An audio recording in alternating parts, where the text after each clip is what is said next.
दोस्तों अकबर खान तो पंहिंजी न्याणी जे मतलब मोहब्बत में कमज़ोर बणिजी वियो आहे, तॾहिं हू चाकर खान ॾे फ़ैसिले जे लाइ वञी रहियो आहे। ऐं तव्हां ॾिठो त चाकर खान भी राज़ी थियो आहे कोमल जे करे ऐं इन निकाह जे करे। विच में मंसूर खान जेका कोशिश कई आहे, छा इहा कामयाब थींदी या वरी इन खे जाबर शैतानी तरीक़े सां तबाह बर्बाद कंदो।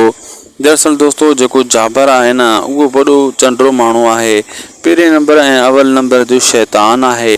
जाबर छा कंदो, इन मुक़ाबले ते इन मसइले ते अकबर खान जे माण्हुनि ते फायरिंग कंदो, जंहिंमें अकबर खान ईअं सोचींदो ये चाकर खान असां सां ॿ नंबरी कई आहे, धोखो कयो आहे, फ़ैसिले ते घुराए ऐं असां ते हमिलो कयो आहे। अहिड़े हिसाब सां हू ठाह कोन कंदो, इहो ठाह पोइना थी वेंदो, जंहिंमें जाबर वक़्ती तौरु कामयाब थी वेंदो ऐं चाकर खे अंदाज़ो लॻी वेंदो इहो कमु जाबर जो आहे ऐं असांखे विढ़ाइण जे लाइ जाबर कोशिश कई आहे।